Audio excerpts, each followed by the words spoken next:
Hello, everybody. I'm Susan Coles, and I'm one of the 3 representatives from Europe on the World Council of InSEA, the International Society for Education Through Art. It's my great honour tonight to introduce our president, Glen Coutts, who is the president of InSEA and also a professor of applied visual arts education at the Department of Art Education, Faculty of Art and Design at the University of Lapland in Finland. And Glen is also an artist.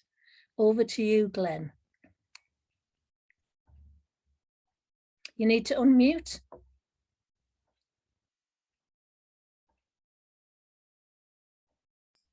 Okay, thank you very much, Susan, for that lovely introduction. And thank you to the organisers of this InSEA Latin American Regional Congress. So it's a great pleasure to be with you this evening or this afternoon. And what I'd like to do is share with you some thoughts on some work that I have been doing both in Scotland and in Finland.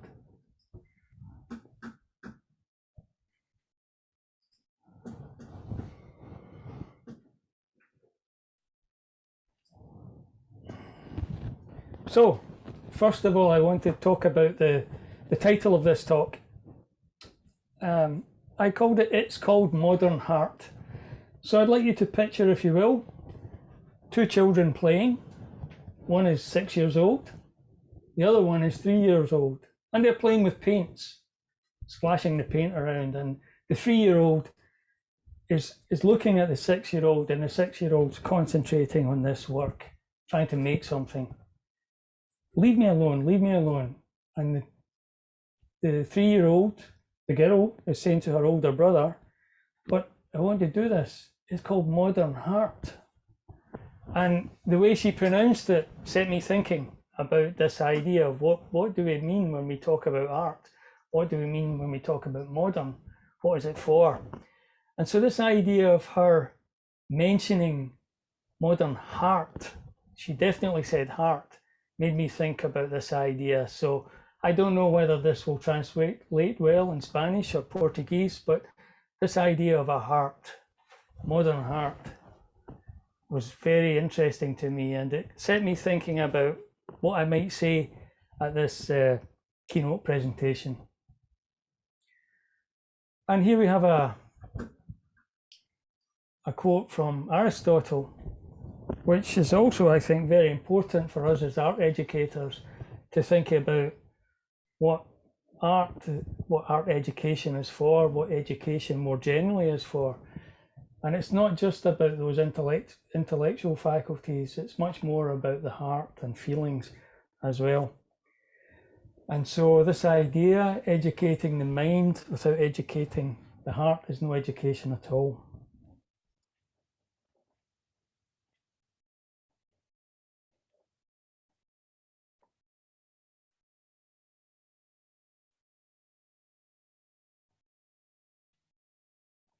Glen, you're muted. Sorry, I lost the sound there. So I have 2 examples to share with you. This is a fairly young Scottish artist, Shona Kinloch, and she was commissioned to make this work, which was at my former place of work, the University of Strathclyde in Glasgow. And this is a piece of public art. It's on the side of one of the buildings, and it is called In Pursuit Of, which is quite a clever title when you look at it. What do you go to university for? You go to university to pursue knowledge. And here we have some cats chasing some dogs, or some dogs chasing some cats. Now, I don't quite know why this is not behaving, but there's a close-up. So these are bronze, and they are quite small scale, as you can see, because of the size of the bricks. But they're permanent works. They've been on the building perhaps 15 years now, and people have that wry smile when they pass them by. So public art that's permanent, it's has a certain scale about it, but also a sense of place, a sense of belonging to a particular location. and a little bit of a sense of humour, which is very much a feature of Shona's work. Here's another one of her works, which people walk past every day and probably don't even notice. And these are, in Scotland, they are called chooky birdies. And here they are sitting on top, small bronze pieces sitting on lampposts. And I often wonder about people who might be thinking as they walk past, you know, that bird's been sitting there for 2 weeks. It's not moved a feather. And this is one of my favourites from Shona's work. This is called The Swimmer, and this is in a small town called Kilmarnock. And as part of her research for this work, she discovered that in the high street of the town, a canal or a river runs actually underneath it. So she had this notion of people that might pop up through the pavement with the swimming goggles on. And I love that sense of humour, that sense of place, that sense of playfulness. And it made me think a little bit back to the two children playing, saying, it's called Modern Heart. One of the groups I work with called ASAD, which is called the Arctic Sustainable Art and Design Network, takes this idea of place, this idea of public art, this idea of useful contributions to the environment to another level. So this is a general theme. I'm talking about this idea of something being called modern heart, that it's art, it's from the heart.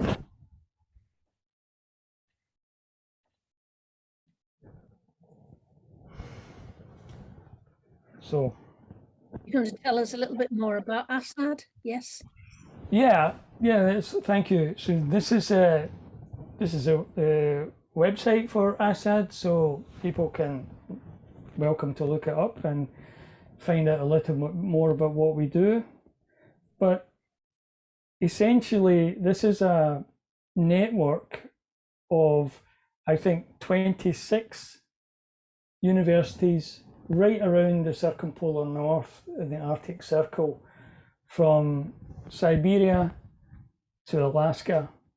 So all 8 Arctic countries are involved in some way in this. And what we do is we work together, we learn from each other, we share knowledge, and we try to fuse the very strong traditions that there are in artwork in the different countries with contemporary approaches in art.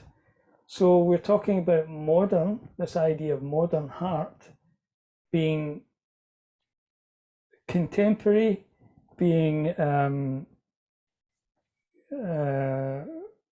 a significant departure from traditional ways of working, but that still embrace strong methods. We're also talking about cultural sensitivity in terms of the research that we do. We tend to work with and for communities, and we try to share innovative and contemporary practices in teaching and learning. Yeah. Now I want to move on to my second example. And this is from Finland, from Finnish Lapland. So the University of the Lapland is situated almost exactly on the Arctic Circle in the far north of Finland. And this artist is a good friend of mine and is very much rooted in a tradition that is about place-based art. But his places are very different from those of Shona Kinloch, who tends to work in very much urban city environments. And he works very much with and for the natural environment, forests, mountains, frozen lakes, and so on. So his work is also public, but there's also a very private dimension to Anti's work. And often his works are temporary, ephemeral, and sometimes that kind of work has a little bit more power in terms of it lodges in the memory. And often the only record that there is of it is a photograph, like in this case, or a short video, which I'd like to share with you now.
Yeah.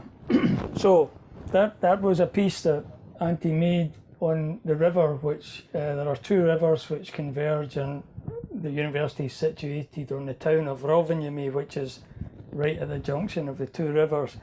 So it freezes for most of the year, and it provides ample opportunity for that kind of site-specific or place-specific artwork, which is very sensitive to the environment. It just is there for a couple of days and then melts. And when he had finished making the work, and as he was about to go home, of course, the Northern Lights came out. He had to go back and set the camera up again. So that's real place-specific art. But, you know, art which is from the heart in a different way from Sean Kinloch, but still very much about place, very much about responding to the environment, and especially at the moment with sustainability and climate change high on the agenda. I thought that was an interesting short clip to show you, and I love showing it because it's such a beautiful piece of filmmaking. Yeah, so before I move on to the next part, Susan, is there anything that you wanted to ask at this point? Well, I just thought they were two great examples because I'm the audience on both of those, and obviously with Shona, that would be something that if I was there, I would see quite often and have different reactions depending how I felt. But obviously, I could see that anytime, any place, and the difference there with Auntie's is it's preserved within that form of a video, but the way it's filmed brought me into it as if I was there, especially the sound of him walking across that kind of ice.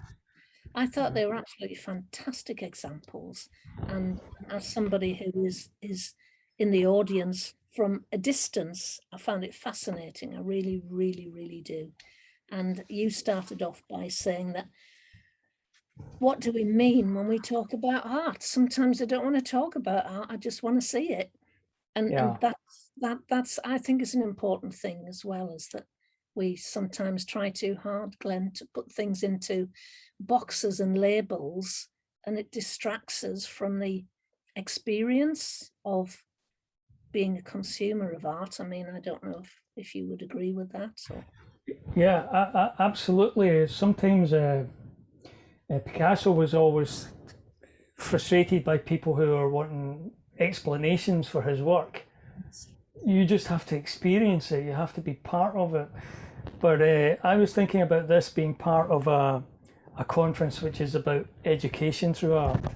And so I tried to choose examples which I thought, as a teacher, if I was still working in high schools, I could use those. I could get so many different potential lines of lessons, of lines of inquiry, lines of investigation from both of those pieces of work, where it's one is temporary, it's very ephemeral, the other one is more permanent, but they're both about the place. They wouldn't work anywhere else.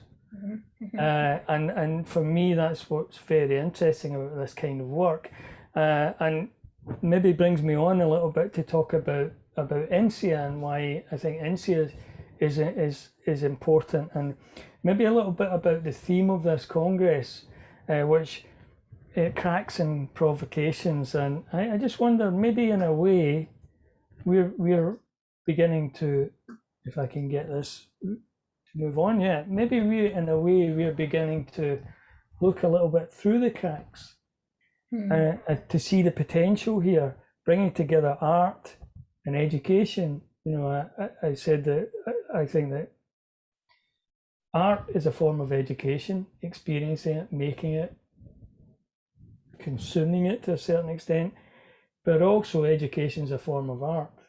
It's definitely not an exact science.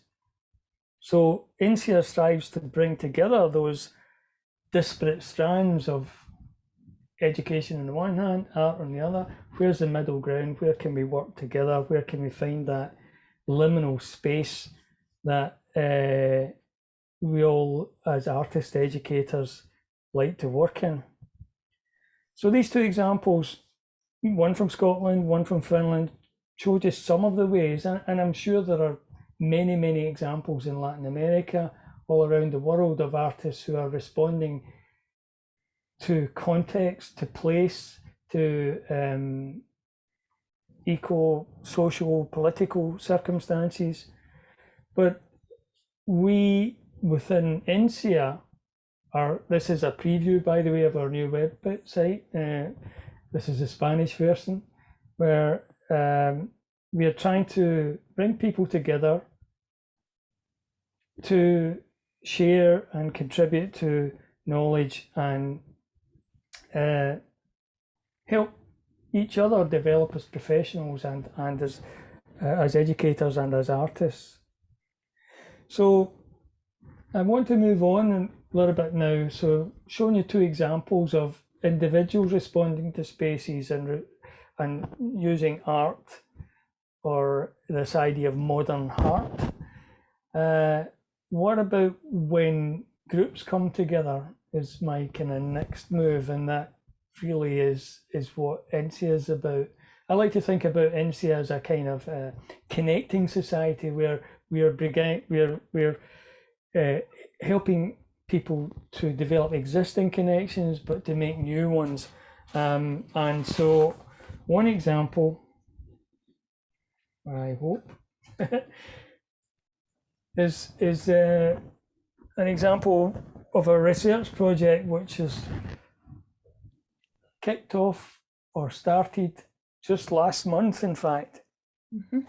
It's called the ABCDE project, and I can't honestly remember what the A, the B, the C and the D stands for at the moment, but basically this is a partnership between the natural scientists, artists and teachers in 3 countries, Lithuania, Ireland and Iceland. And what they're doing is they're looking at the botanic gardens in each of those countries as the place in which to explore the links between the natural sciences and art, with an aim of developing resources for and with teachers of elementary or primary schools and of high schools. And the focus is on the UN Sustainable Development Goals in terms of what do we need to do right now to stop the damage that's happening to the planet, to look after our surroundings, to look after our environment. So for me, that's a very exciting project for InSEA to be involved in, and it's one of the ones which I think point the way to future developments for InSEA.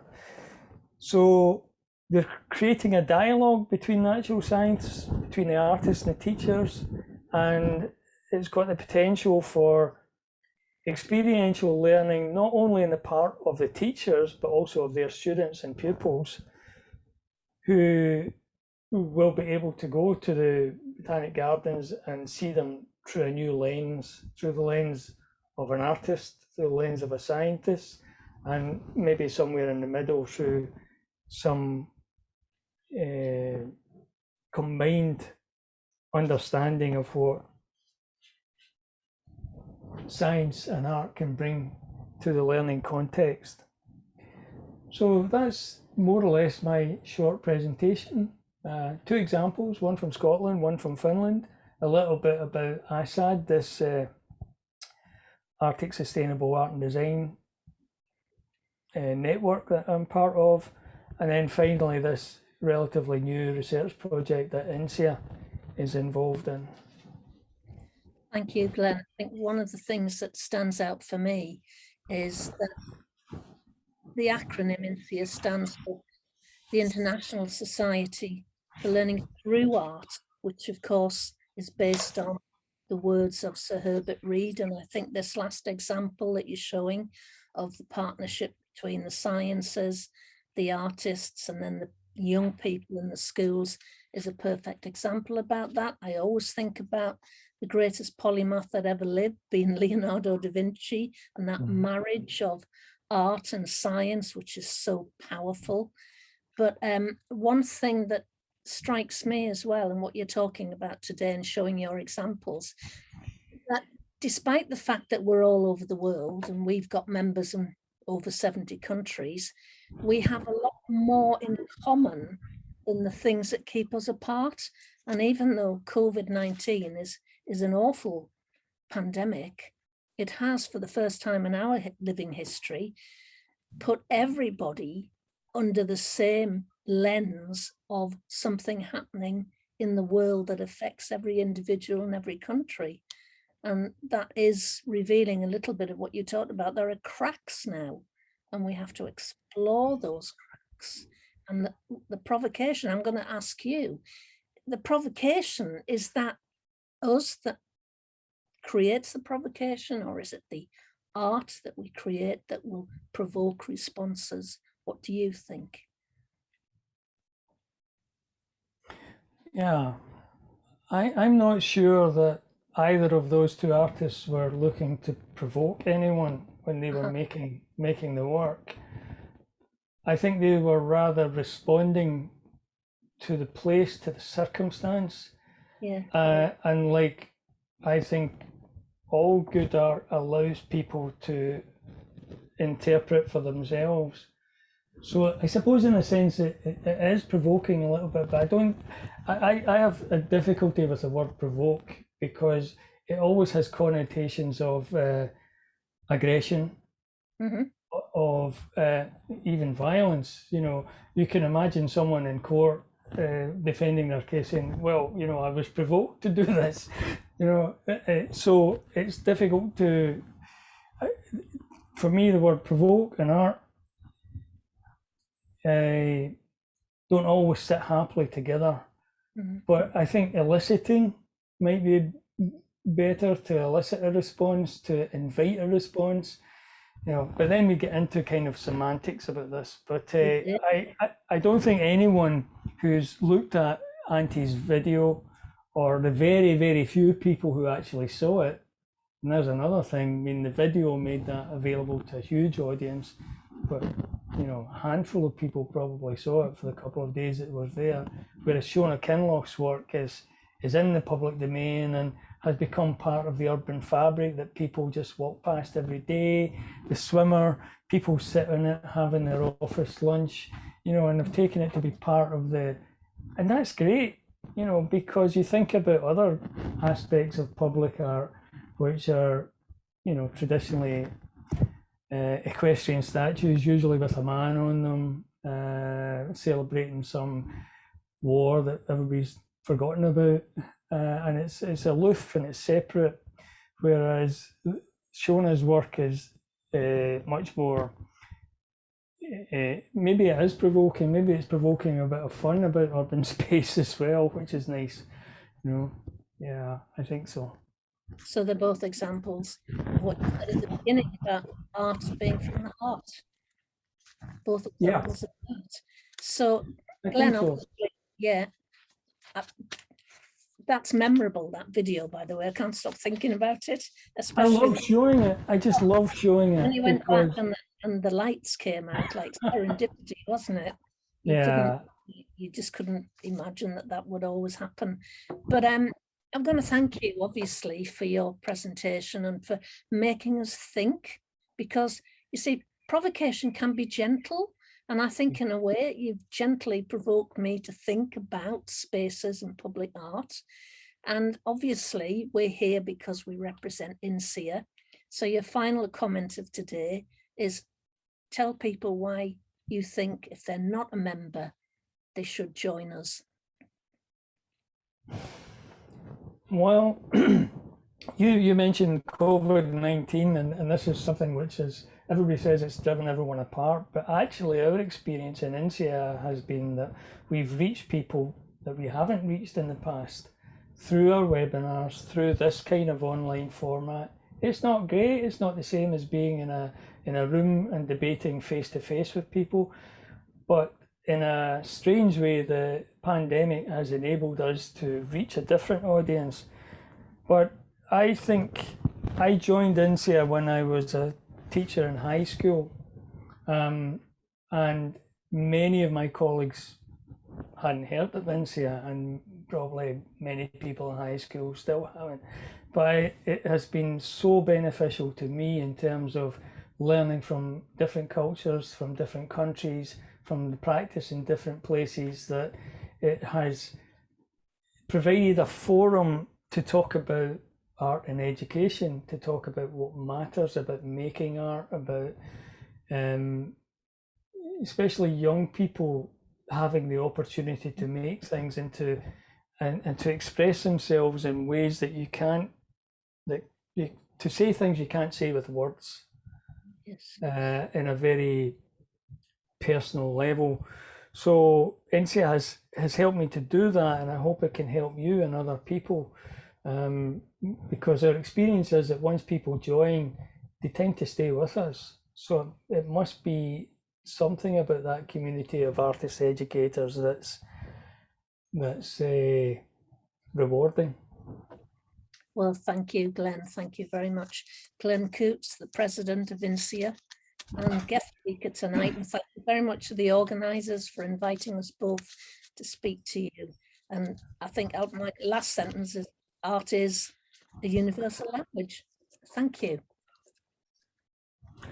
Thank you so much, Susan, for your skillful handling of that presentation. That was great. Thank you so much indeed. And thank you to the organisers. It's a great honour to be with you. And I wish you a successful Congress. Yes, me too.